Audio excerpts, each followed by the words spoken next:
రే పులి, చెప్పమ్మా. పూజ వరకే కొత్త బట్టలు, మందులు కాల్చేటప్పుడు పాత బట్టలు వేసుకోవాలని చెప్పానా? వెళ్ళు. అమ్మా ఏటా బాబు, కొత్త బట్టలు వేసుకొని మందులు కావాలి. పండగ కూడా పాత బట్టలేటి. రే, చొక్కాకు బొక్కలు పడతాయి, చెప్పిన మాట విను. బొక్కలు పడతాయా? ఏం పడవు, మాకు తెలిసి ఎలా కాల్చుకోవాలి. నువ్వు చూస్తా ఉండు.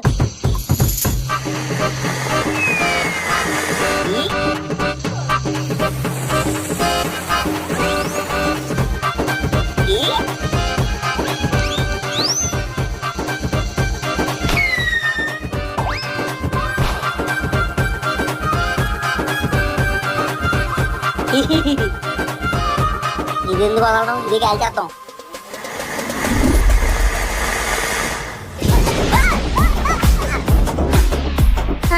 రే, అమ్మా అమ్మా, ఈరోజు దీపావళి, కొట్టకూడదు. ఇప్పుడు నేను చేస్తాను నీకు దీపావళి.